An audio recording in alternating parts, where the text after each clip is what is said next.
জাতীয় বিশ্ববিদ্যালয়ের অনলাইন ক্লাসে সবাইকে স্বাগত। মৌলিক সামষ্টিক অর্থনীতির আজকের লেকচারে আমরা হাইপার ইনফ্লেশন বা অতি মূল্যস্ফীতি কিভাবে নিয়ন্ত্রণ করা যায়, মূল্যস্ফীতির প্রভাব সমূহ কি এবং মূল্য সংকোচন সম্পর্কে জানার চেষ্টা করব। হাইপার ইনফ্লেশন বা অতি মূল্যস্ফীতি আমরা এর আগে দেখেছি, যদি অর্থনীতির দামের স্তর অর্থাৎ ওভারঅল দামের স্তর, সামগ্রিক দামের স্তর যদি বৃদ্ধি পায় তাহলে তাকে অর্থাৎ ক্রমাগত বৃদ্ধি পায় তবে তাকে মূল্যস্ফীতি বলা হয়। কিন্তু দামের স্তর যদি খুব বেশি হারে বৃদ্ধি পায় তবে তাকে বলা হয় অতি মূল্যস্ফীতি বা হাইপার ইনফ্লেশন।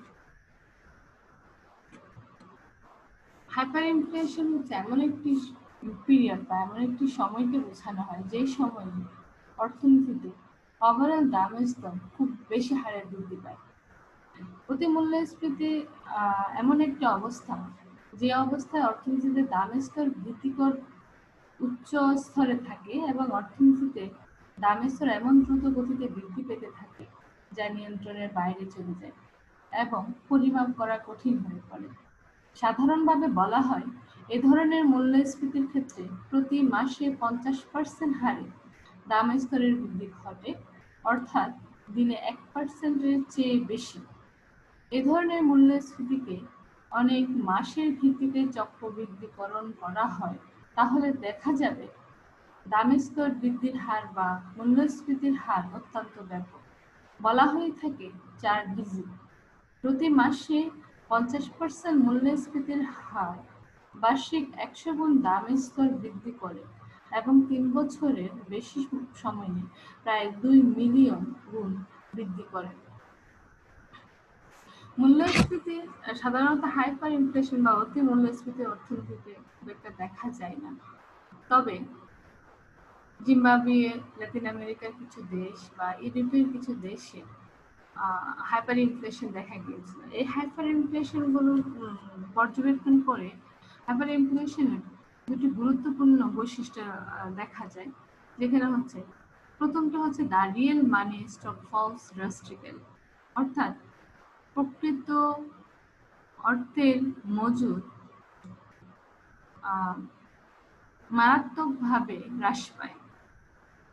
এখানে প্রকৃত অর্থের মজুদটা আসলে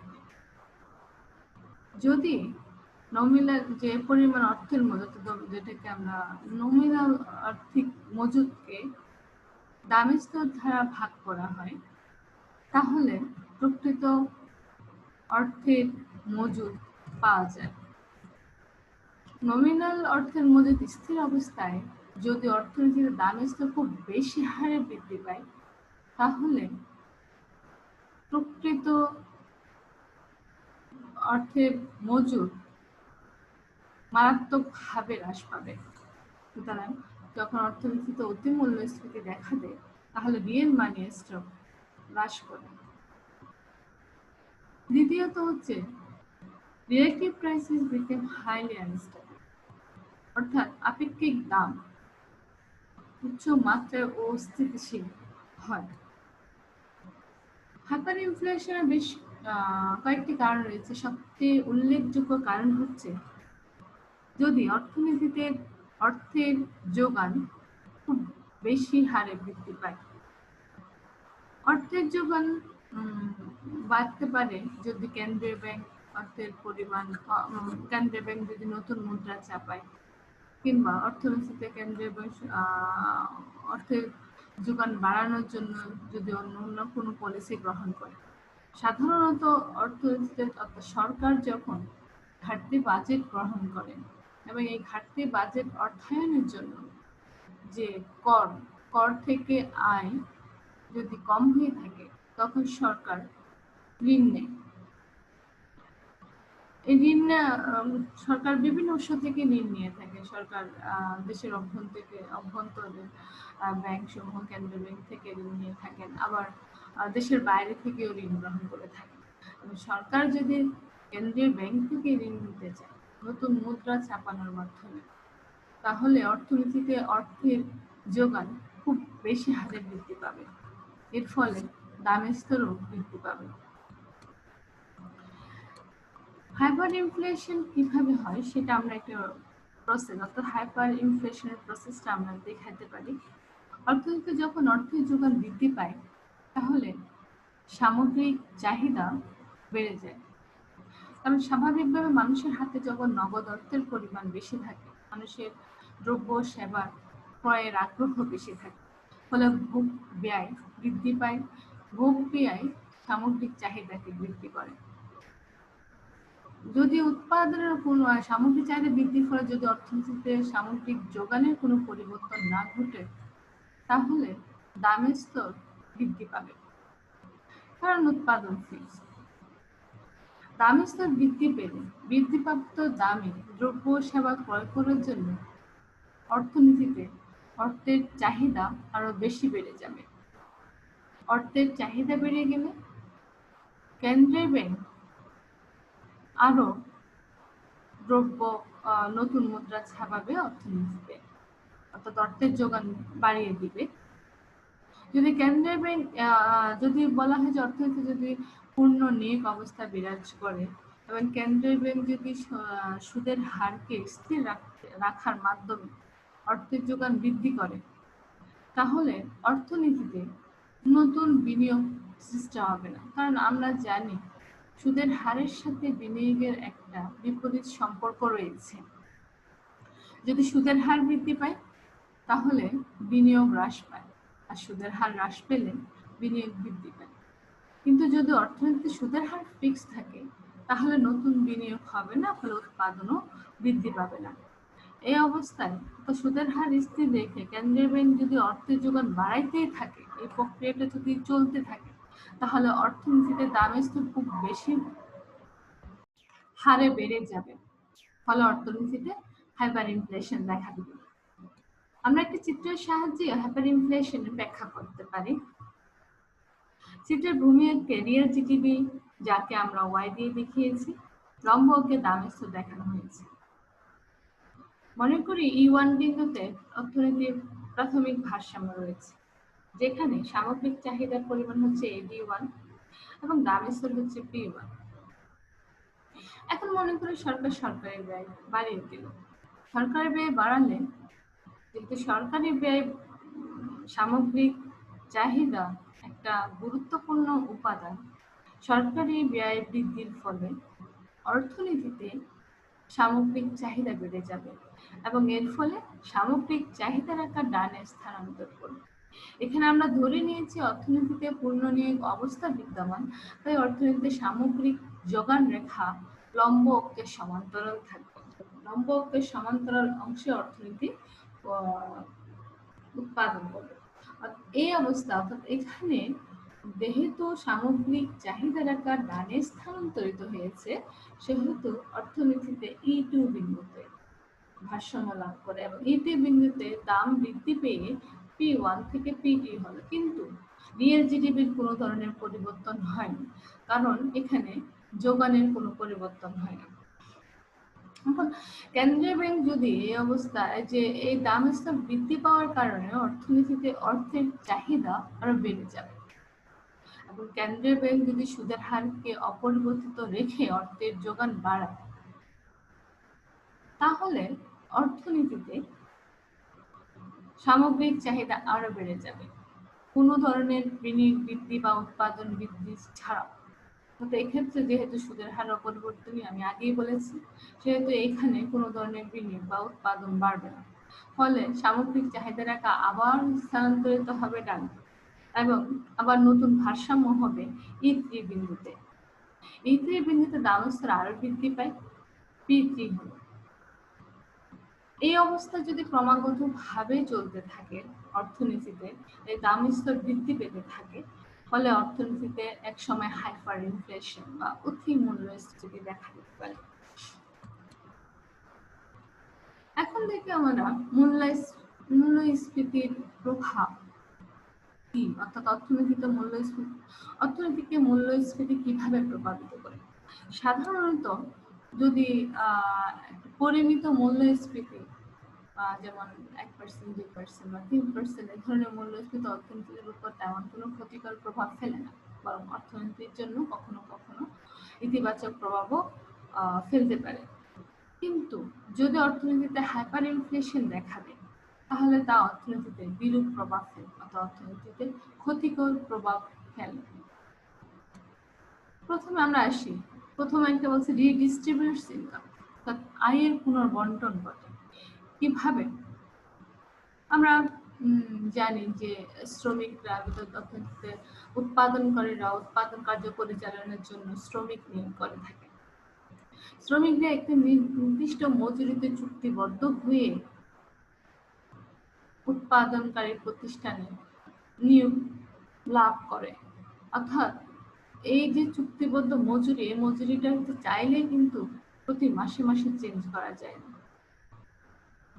অর্থাৎ এই আর্থিক মজুরিটা একটু ফিক্স থাকে একটা নির্দিষ্ট সময় পর্যন্ত, সেটা প্রতিষ্ঠানের উপর নির্ভর করে। এখন যদি অর্থনীতিতে দামের স্তর যদি খুব বেশি হারে বেড়ে যায়, তাহলে শ্রমিকের প্রকৃত মজুরি বা প্রকৃত আয় কমে যাবে। অর্থাৎ শ্রমিক যে নমিনাল ইনকামটা শ্রমিকের ফিক্স, নমিনাল ওয়েজ রেটটা ফিক্স, আর আমরা জানি রিয়েল ওয়েজ রেট আমরা পাই। নমিনাল ওয়েজ রেটকে দামের স্তর দিয়ে যদি ভাগ করি, তাহলে রিয়েল ওয়েজ রেট পাই। এর ফলে অর্থনীতিতে মজুরি অর্থাৎ রিয়েল মজুরি কমে যায়, কারণ দামের স্তরের বৃদ্ধি পেলে, খুব বেশি হারে বৃদ্ধি পেলে রিয়েল মজুরি খুব কমে যায়, মারাত্মকভাবে কমে যায়, ফলে শ্রমিকরা ক্ষতিগ্রস্ত হয়। অন্যদিকে উৎপাদনকারীরা উৎপাদিত দ্রব্য ও সেবার দাম যেহেতু বৃদ্ধি পায়, সেহেতু উৎপাদনকারীরা লাভবান হয়, উৎপাদনকারীর মুনাফা বৃদ্ধি পায় এবং তাদের আয় বৃদ্ধি পায়। সুতরাং এখানে আয়ের একটা অসম বন্টন দেখা যায়, অর্থাৎ আয়ের পুনর্বন্টন ঘটে। আয় উৎপাদনকারীর আয় বেড়ে যায় আর শ্রমিকের আয় কমে যায়। 2, ইনক্রিজ ইনকাম ইনইকুয়ালিটি, অর্থাৎ অর্থনীতিতে আয়ের অসমতা বৃদ্ধি পায়। আয়ের অসমতা কিভাবে বৃদ্ধি পায়? এই যে শ্রমিকের প্রকৃত আয় কমে যায় এবং উৎপাদনকারীর আয় বেড়ে যায়, এই যে যাতে দেখা যায় এদের মধ্যে ব্যবধানটা, অর্থাৎ এদের যে আয়ের ব্যবধানটা বেড়ে যেতে থাকে, অর্থনীতিতে বেড়ে যাওয়ার ফলে ধনী দরিদ্রের ব্যবধান তীব্র হতে থাকে। সাধারণত দেখা যায় যে অর্থনীতিতে অল্প কিছু লোকের হাতে বেশি পরিমাণে সম্পদ থাকে, অর্থাৎ সম্পদের মালিক হয় অল্প কিছু লোক, এবং বেশ কিছু লোকের হাতে কম পরিমাণ সম্পদ থাকে বা কম পরিমাণ সম্পদের মালিক হয় বেশি সংখ্যক লোক। এভাবে অর্থনীতিতে মুদ্রাস্ফীতির ফলে আয়ের অসমতা দেখা দেয়। 3 নম্বর, effects on borrowers and lenders, অর্থাৎ ঋণ গ্রহীতা এবং ঋণদাতার উপর একটা প্রভাব ফেলে। কিভাবে? ঋণ গ্রহীতা ঋণদাতার কাছ থেকে একটি সুদের হারে ঋণ নিয়ে থাকে। এখানে ঋণদাতা যখন সুদের হারটা নির্ধারণ করে, সে হয়তো এক ধরনের ইনফ্লেশন হয়তো সে প্রত্যাশা করেছিল বা এক্সপেক্ট করেছিল। এই এক্সপেক্টেড ইনফ্লেশনের উপর ভিত্তি করে সে সুদের হার নির্ধারণ করে এবং তা ঋণদাতাকে ঋণ দিয়ে থাকে। যদি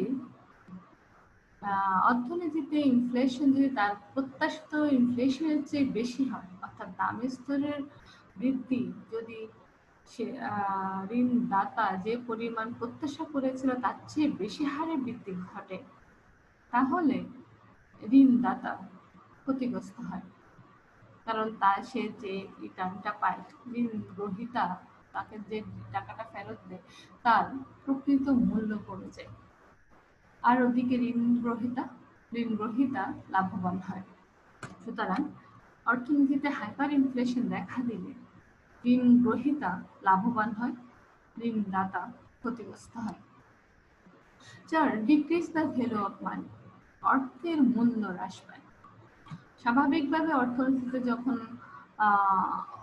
দামের স্তর বেড়ে যায়, তাহলে মানুষ বেশি টাকা দিয়ে কম পরিমাণ দ্রব্য সামগ্রী ক্রয় করতে পারে।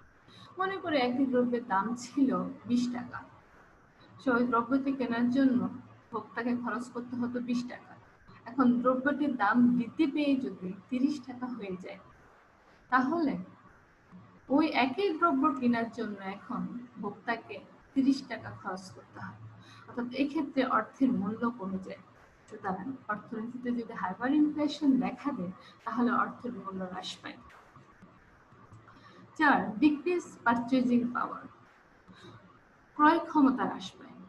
মূল্যস্ফীতি হাইপার ইনফ্লেশনের ফলে ফিক্সড ইনকামের লোকজনের ক্রয় ক্ষমতা হ্রাস পায়, কারণ মানুষের ইনকাম না বাড়ে অবস্থায় যদি দ্রব্য সেবার দাম বৃদ্ধি পেতে থাকে, তাহলে মানুষের যে ফিক্সড ইনকাম, সেই ফিক্সড ইনকাম দিয়ে কম পরিমাণ দ্রব্য সেবা ক্রয় করতে পারে, ফলে মানুষের ক্রয় ক্ষমতা হ্রাস পায়। সুতরাং অর্থনীতিতে যদি হাইপার ইনফ্লেশন দেখা দেয়, তা মানুষের ক্রয় ক্ষমতাকে হ্রাস করে দেয়। লোয়ার সেভিংস, সঞ্চয় কমিয়ে দেয়। আমরা জানি যে মানুষের মোট আয়কে, মোট ডিসপোজেবল ব্যয়যোগ্য আয়কে দুভাগে বিভক্ত করা হয়। একটা অংশ সঞ্চয় করে ভবিষ্যতের অনিশ্চিত পরিস্থিতি মোকাবেলার জন্য, আরেকটা অংশ সে বর্তমানে ভোগের জন্য ব্যবহার করে। এখন যদি বর্তমানে দ্রব্য ও সেবার দাম যদি বৃদ্ধি পায়, তাহলে ভোগের জন্য যে পরিমাণ অর্থ ব্যয় করে তা আগের চেয়ে বেড়ে যাবে।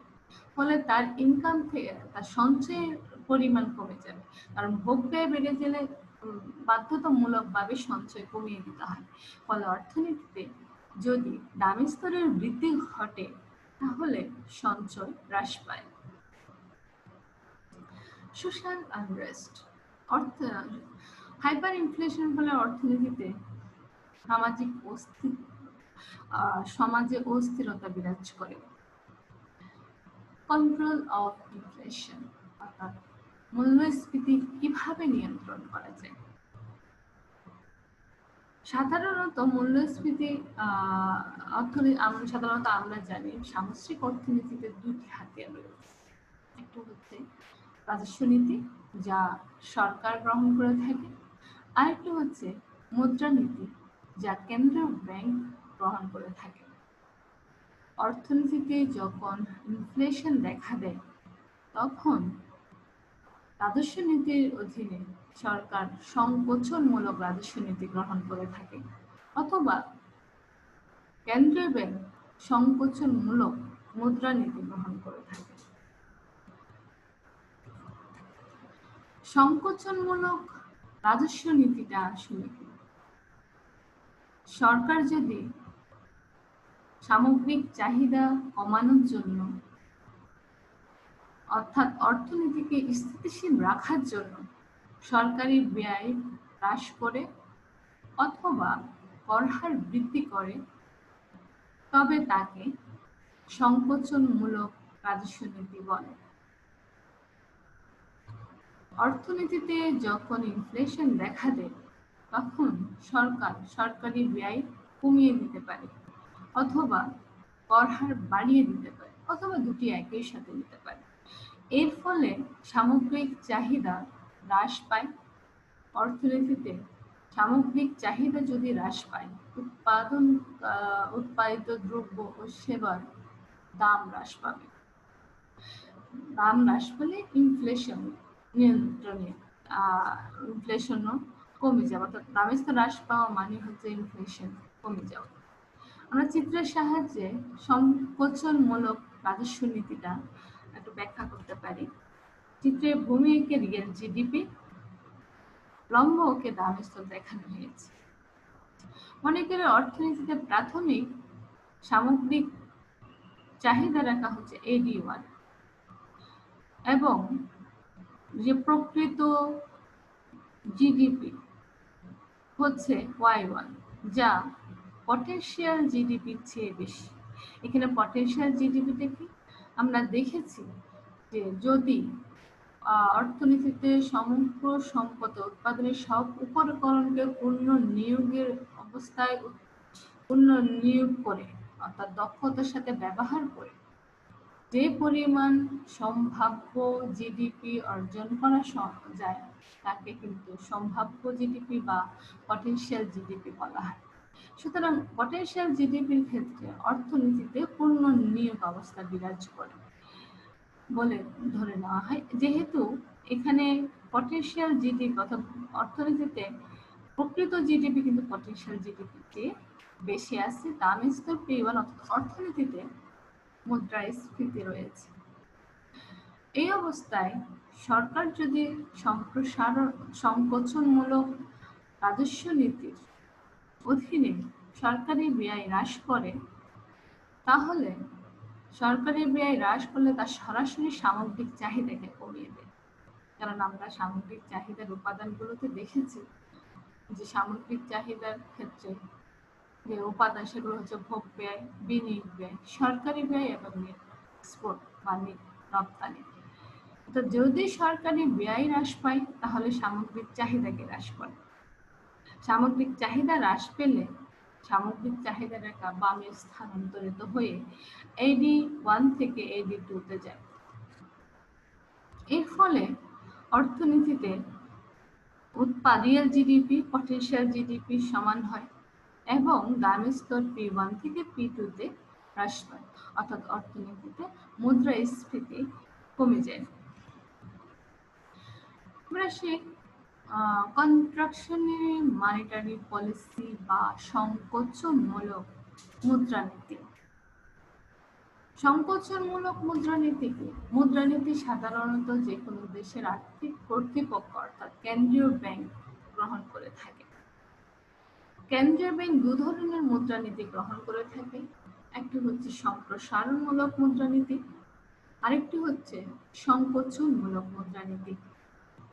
সম্প্রসারণমূলক মুদ্রানীতিতে কেন্দ্রীয় ব্যাংক সুদের হার হ্রাসের মাধ্যমে অর্থের যোগানকে বৃদ্ধি করার নীতি গ্রহণ করে থাকে। আর সংকোচনমূলক মুদ্রানীতির ক্ষেত্রে কেন্দ্রীয় ব্যাংক অর্থের যোগান হ্রাস করার নীতি গ্রহণ করে থাকে। কেন্দ্রীয় ব্যাংক অর্থের যোগানকে হ্রাস করার জন্য তিনটে উপায় অবলম্বন করতে পারে। একটি হচ্ছে কেন্দ্রীয় ব্যাংক হার বাড়িয়ে দিতে পারে। ব্যাংক হার হচ্ছে যে হারে কেন্দ্রীয় ব্যাংক বাণিজ্যিক ব্যাংক সমূহকে ঋণ দেয় তাকে ব্যাংক হার বলা হয় বা ডিসকাউন্ট রেটও বলা হয়। আর আরেকটি হচ্ছে রিজার্ভ রেশিও অর্থাৎ প্রয়োজনীয় আয় অনুপাত বাড়িয়ে দিতে পারে, যা হচ্ছে কেন্দ্রীয় ব্যাংক তাদের আমানতের একটা অংশ বাণিজ্যিক ব্যাংকে রাখতে হয়, সেটাকে যে অংশ বাণিজ্যিক ব্যাংকে রাখতে হয় সেটাকে বলা হয় রিকোয়ার্ড রিজার্ভ রেশিও বা প্রয়োজনীয় আয় অনুপাত। আরেকটা করতে পারে খোলা বাজারে সরকারি বন্ড বিক্রয় করতে পারে। এই তিনভাবে কেন্দ্রীয় ব্যাংক অর্থের যোগান হ্রাস করতে পারে। এখন কেন্দ্রীয় ব্যাংক যদি এই তিনটি যে কোনো একটি গ্রহণ করে যদি অর্থের যোগান হ্রাস করে তাহলে সামগ্রিক চাহিদা হ্রাস পায়। কেন্দ্রীয় ব্যাংক যদি সুদের হার বাড়িয়ে দেয়, যদি ব্যাংক হার বাড়িয়ে দেয়, ব্যাংক সমূহ যদি সুদের হার বাড়িয়ে দেয়, এর ফলে বিনিয়োগও কিন্তু হ্রাস পায়। আর বিনিয়োগ হ্রাস পেলে সামগ্রিক চাহিদা হ্রাস পায়। সামগ্রিক চাহিদা যদি হ্রাস পায় তাহলে সামগ্রিক চাহিদা রেখা বামে স্থানান্তরিত হয় এবং উৎপাদন ও দাম স্তর দুটোই হ্রাস পেয়ে যায়। আমরা একটা চিত্রের সাহায্যে সংকোচনমূলক মুদ্রানীতি কিভাবে কাজ করে সেটা দেখাতে পারি। প্রাথমিক ভারসাম্য হচ্ছে ED1 এবং SRS1 যে বিন্দুতে ছেদ করেছে সেখানে, এবং এক্ষেত্রে উৎপাদন হচ্ছে পটেনশিয়াল অর্থাৎ রিয়েল জিডিপি হচ্ছে পটেনশিয়াল জিডিপির চেয়ে বেশি, দাম স্তর P1 অর্থাৎ অর্থনীতিতে মূল্যস্ফীতি বিরাজ করছে। এখন কেন্দ্রীয় ব্যাংক যদি অর্থের যোগান কমিয়ে দেয় তাহলে সামগ্রিক চাহিদা হ্রাস করবে। সামগ্রিক চাহিদা হ্রাস পেলে সামগ্রিক চাহিদা রেখা ডানে স্থানান্তরিত হয়ে ED1 থেকে ED2 তে আসবে।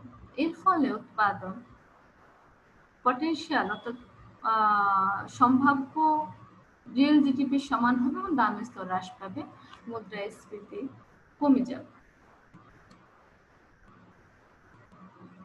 অর্থাৎ আমরা দেখছি যদি অর্থনীতিতে মুদ্রাস্ফীতি বিরাজ করে তাহলে সরকার সংকোচনমূলক রাজস্ব নীতি গ্রহণের মাধ্যমে তা নিয়ন্ত্রণ করার চেষ্টা করে, অথবা কেন্দ্রীয় ব্যাংক সংকোচনমূলক রাজস্ব নীতির সংকোচনমূলক মুদ্রানীতির মাধ্যমে তা নিয়ন্ত্রণে মুদ্রাস্ফীতি নিয়ন্ত্রণে পলিসি গ্রহণ করে। এখন আসি ডিফ্লেশন বা মুদ্রা সংকোচন। মুদ্রা সংকোচন মুদ্রাস্ফীতির সম্পূর্ণ একটি বিপরীত ধারণা।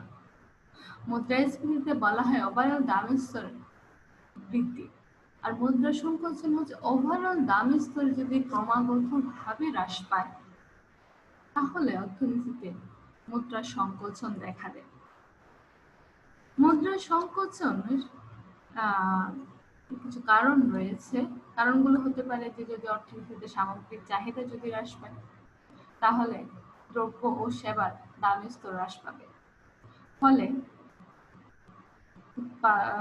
ডিফ্লেশন দামের স্তর হ্রাস পেলে অর্থনীতিতে মুদ্রা সংকোচন দেখা দেয়।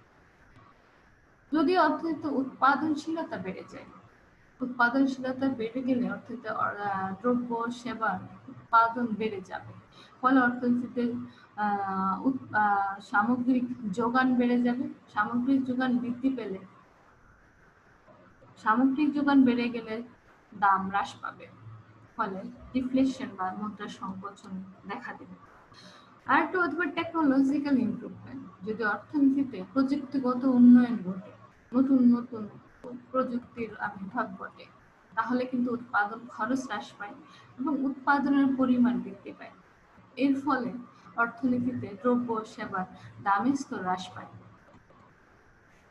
আরেকটা হচ্ছে কস্ট অফ প্রোডাকশন। যদি উৎপাদন খরচ হ্রাস পায় তাহলেও দ্রব্য সেবার দাম হ্রাস পায় এবং অর্থনীতিতে মুদ্রা সংকোচন দেখা দেয়। আরেকটা হচ্ছে র্যাপিড ইনক্রিজ ইন আউটপুট। যদি অর্থনীতিতে যদি দেখা যায় আমাদের কৃষিতে বাম্পার ফলন ঘটে, কখনো কখনো দেখা গেল যে কোনো কোনো সময় আলুর বাম্পার উৎপাদন হয়, কৃষকরা দেখা যায় দাম কম হওয়ার কারণে রাস্তায় আলু ফেলে দেয়, কিংবা কখনো কখনো যদি ধানের কি হয় বাম্পার ফলন হয় তাহলে দাম চালের দাম কমে যায়। এভাবে যদি উৎপাদন যদি বেড়ে যায়, উৎপাদন বৃদ্ধি পেলে অর্থনীতিতে, তাহলে উৎপাদিত দ্রব্যের দাম হ্রাস পায় এবং ডিফ্লেশন বা মুদ্রা সংকোচন দেখা দেয়। মুদ্রা সংকোচনের ফলে অর্থনীতিতে অর্থাৎ মুদ্রা সংকোচন আসলে বলা হয় পরিমিত মুদ্রা সংকোচন, ঠিক মূল্যস্ফীতির মতো। পরিমিত মূল্যস্ফীতি যেমন অর্থনীতির জন্য সবসময় ক্ষতিকর না, অনুরূপভাবে পরিমিত ডিফ্লেশন বা মুদ্রা সংকোচন অর্থনীতির জন্য ক্ষতিকর না। কিন্তু যদি দামের স্তর খুব বেশি হারে হ্রাস পেয়ে যায় তাহলে তা অর্থনীতিতে বিরূপ প্রভাব ফেলে।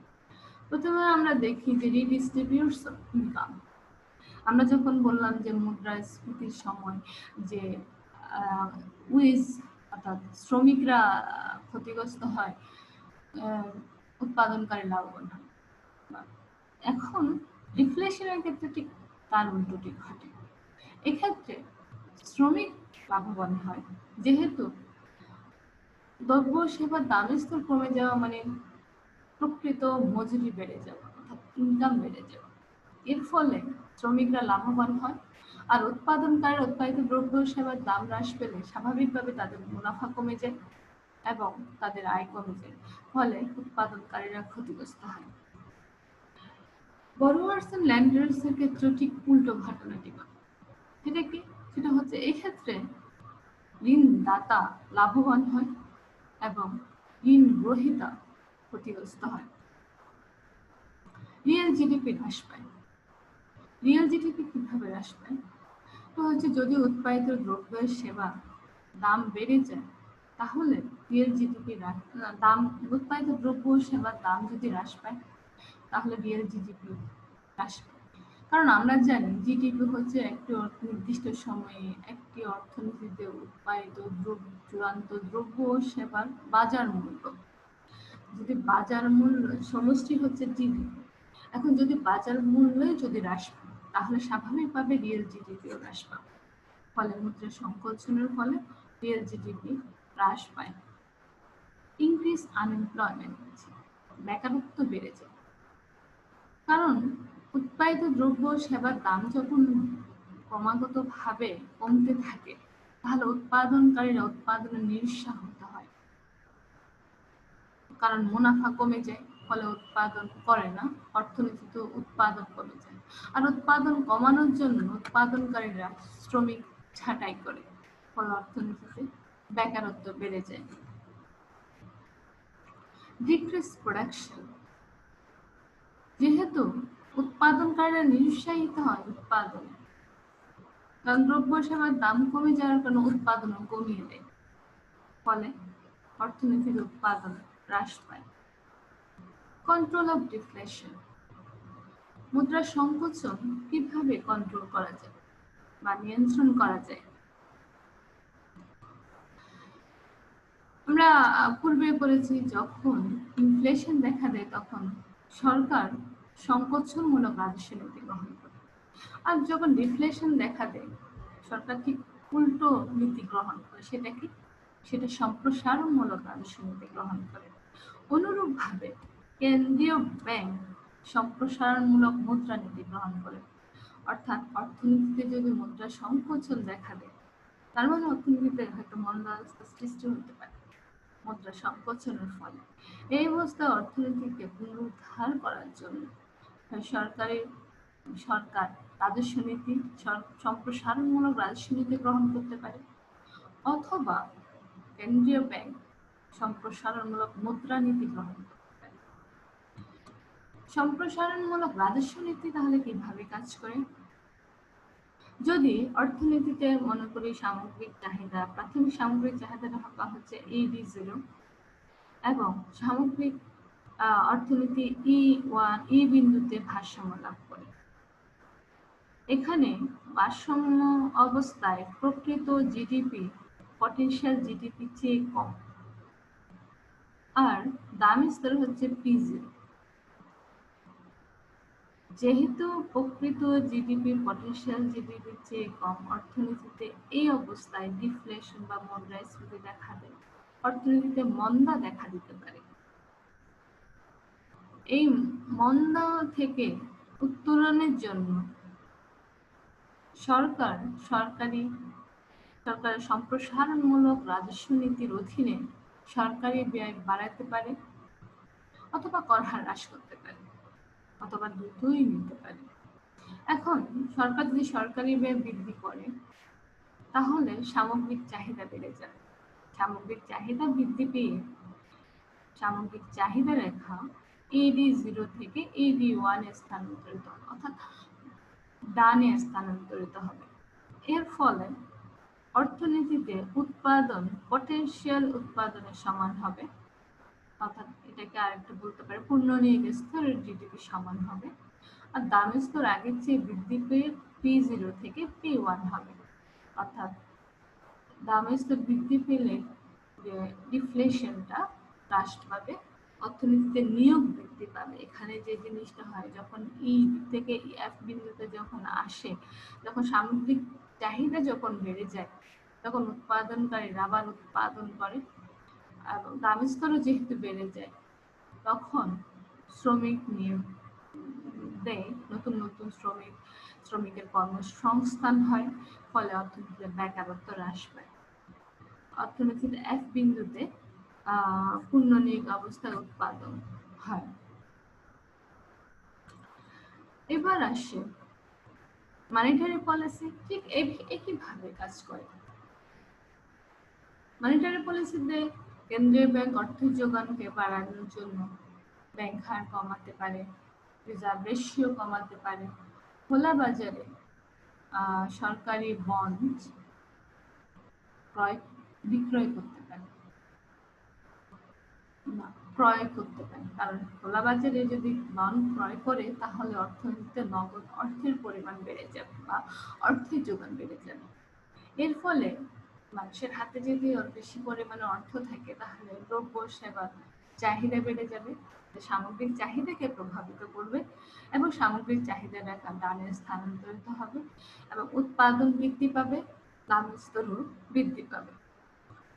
সুতরাং আমরা দেখলাম যদি অর্থনীতিতে আমাদের আজকের যে লেকচারে আমরা দেখলাম যে যদি অর্থনীতিতে মূল্যস্ফীতি বিরাজ করে তাহলে সেটা নিয়ন্ত্রণের জন্য সরকার সংকোচনমূলক রাজস্ব নীতি গ্রহণ করে, আর যদি মূল্য সংকোচন দেখা দেয় তখন সম্প্রসারণমূলক রাজস্ব নীতি গ্রহণ করে। অনুরূপভাবে মূল্যস্ফীতির সময় কেন্দ্রীয় ব্যাংক সংকোচনমূলক মুদ্রানীতি গ্রহণ করে থাকে, আর মূল্য সংকোচনের সময় কেন্দ্রীয় ব্যাংক সম্প্রসারণমূলক মুদ্রানীতি গ্রহণ করে থাকে। আমরা সাধারণত যেটা দেখি যে অর্থনীতিতে যদি মূল্যস্ফীতি একটু পরিমিত লেভেলে থাকে তাহলে সে অর্থনীতিতে ইতিবাচক প্রভাবও ফেলতে পারে। যেমন অর্থনীতিতে উৎপাদনকারীরা উৎসাহিত হয়, ফলে উৎপাদন বৃদ্ধি পেতে পারে, রিয়েল জিডিপি বাড়তে পারে, আবার কর্মসংস্থানও হতে পারে। কিন্তু ইনফ্লেশন যদি খুব অতিমাত্রায় হয়, যদি হাইপার ইনফ্লেশন হয়ে যায়, তা কিন্তু অর্থনীতির উপর ক্ষতিকর প্রভাব ফেলে। অনুরূপভাবে ডিফ্লেশন যদি পরিমিত লেভেলের হয় তাহলে তা ভোক্তার জন্য একটা ভালো দিক। আবার যদি খুব বেশি পরিমাণে উৎপাদন দ্রব্য সেবার দাম হ্রাস পেতে থাকে তাহলে সেটা অর্থনীতির উপর ক্ষতিকর প্রভাব বিস্তার করে। ধন্যবাদ, সবাই ভালো থাকবেন, সুস্থ থাকবেন। আজকের লেকচার এ পর্যন্ত।